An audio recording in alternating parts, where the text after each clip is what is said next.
மக்களவை தேர்தலையொட்டி தமிழ்நாடு முழுவதும் திமுக, அதிமுகவினர் போட்டி போட்டு தங்களது வேட்புமனுவை தாக்கல் செய்தனர். தமிழ்நாட்டில் வரும் ஏப்ரல் 19ஆம் தேதி ஒரே கட்டமாக மக்களவை தேர்தல் நடைபெற உள்ளது. இதற்கான வேட்புமனு தாக்கல் கடந்த 20ஆம் தேதி தொடங்கிய நிலையில் வரும் 27ஆம் தேதி நிறைவடைகிறது.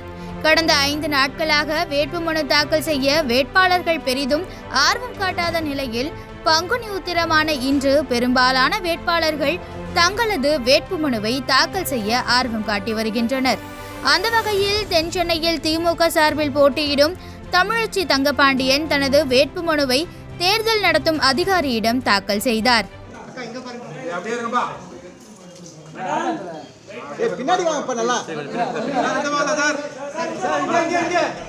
இதேபோல் அதிமுக சார்பில் போட்டியிடும் ஜெயவர்தனும் தேர்தல் நடத்தும் அதிகாரியிடம் தனது வேட்புமனுவை சமர்ப்பித்தார்.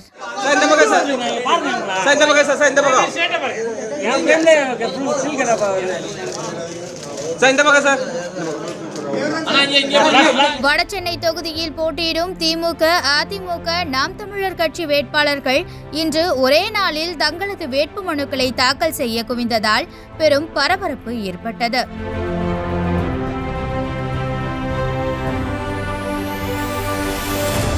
விருதுநகரில் அதிமுக சார்பில் போட்டியிடும் தேமுதிக வேட்பாளர் விஜயபிரபாகர் ஆட்சியர் அலுவலகத்தில் தனது வேட்புமனுவை தாக்கல் செய்தார்.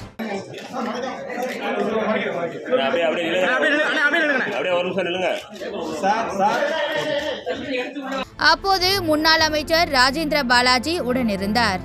இந்த நிலையில் புதுச்சேரியில் 10 ரூபாய் நாணயங்களை கடைகளில் வாங்க மறுப்பதை எடுத்துரைக்கும் வகையில் 1250 10 ரூபாய் நாணயங்களை மூட்டையாக கட்டி வந்து சுயேட்சை வேட்பாளர் ராமதாஸ் என்பவர் தனது வேட்புமனுவை தாக்கல் செய்தார்.